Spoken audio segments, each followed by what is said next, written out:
Alrighty, folks, it's time. Oops, hang on. Wait. Yeah, hang on. Wait. It's time for the next episode of the Station Diorama. And yes, I am watching Chris Bricks right now. I just got motivation randomly to do another episode of this. So, yeah. So, not much has changed, I think, since you last saw it. I did add this little tramway here onto the main road because conveniently at the release of the new beachside tram, which I will get for my birthday. Also, the original signal box is sitting over there right now next to Apple's coaches, and the new signal box is not gonna have Mickey's faces in them. There's Tintin Shop. But this is going to be the base of the new signal box, and I plan to extend it out by 1 or 2 studs to make a proper signal box. And now the most jarring difference.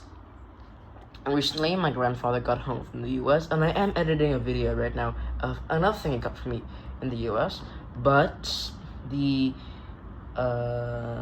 ballast plates, and specifically the switch right here, if I move back here, this R40 switch is one of the things that I have been hoping for since about, last year?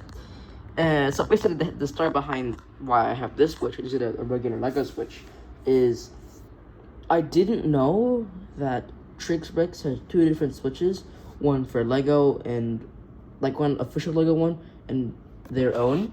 So I just got R40 left ballast plate, thinking I could just shove one of my own switches on there. Turns out I couldn't, so I had to wait another whole year or so to get this 3D printed switch, and I think it looks pretty cool. Now, currently, the entire city is not, the entire layout is not, all here, because I've taken the area with the big R104 switch, and I'm currently working on adding all the plates to it, making that area look nice, adding the plates to that area, and also ballasting the entire thing properly. And yes, I do not have enough plates to ballast everything right now, but in the near future, me and my father will go digging through our storage, because I did get the old 2018 roller coaster set back 4 or 5 years ago-ish, and that set has a lot of really useful parts, plus more for nose plates and stuff, so I plan to get that. And now, you've noticed that usually that road plate right there would usually be in this area, but it isn't. And that's because I wanted to, give the tramway a bit of a head start.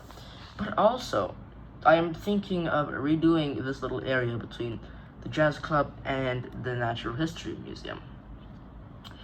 And since we have this little 16 by 32, 32 by 16 stud gap, what I'm thinking of doing is turning this into a little fire station, because when I was in Thailand, I don't know if you can't really see it properly, but when I was in Thailand, I did get some minifigures, and a few of them were firefighters, and I kind of want a fire station in my city, because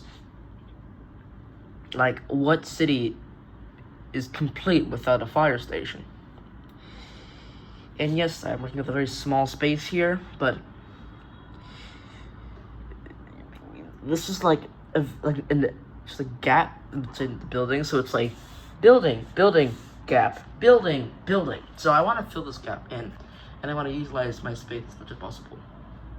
And yes, that would mean that the only way to get to the other side of the city is to either park your car at the station, take the train all the way around either side, or park your car and go along that side or that side, supporting, yeah. And yeah, I did put this lady here with the chimney sweep up there. But, whatever. Oh yeah, one last thing. I did finish a bunch more backgrounds. The first time you saw this background right here was almost complete. And at the time, the layout originally, the track plan was for the loop to go from about there-ish, behind the jazz club, all the way around here, sliding there, almost double track, go back into one, and then just end right there. And then there would be a double crossover and a little siding right here. And I thought, oh well, it's a small space, and it's more fun watching trains go round and round and round. So I decided to make it instead of making it an end-to-end layout, I made it a loop. And originally there's going to be a tunnel right there below the "Beware There Was an Incline" sign. But I eventually scrapped that. But you know, I could just say like, oh, the curve leads to Devil's Incline, even though that is obviously not the case. Just, you know, suspension of disbelief.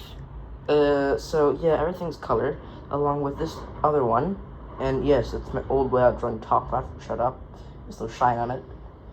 And the third background, and I actually have a stack of them that are inks but not colored yet over there. And also, just a note, I love putting these little details in the back, like that little house, people doing the stuff, birds, ominous man. I think I do have like the wild robot somewhere. It's not one of these. It's over there. Alright, well, it's almost 10 p.m. and I have to wake up at 5 a.m. tomorrow for a trip down south. So, gonna have to end this episode here. So, see you all in the next one. Bye. Oh yeah, side note. By the time I'm posting this, I'll be in school. So, less content, I guess. Bye.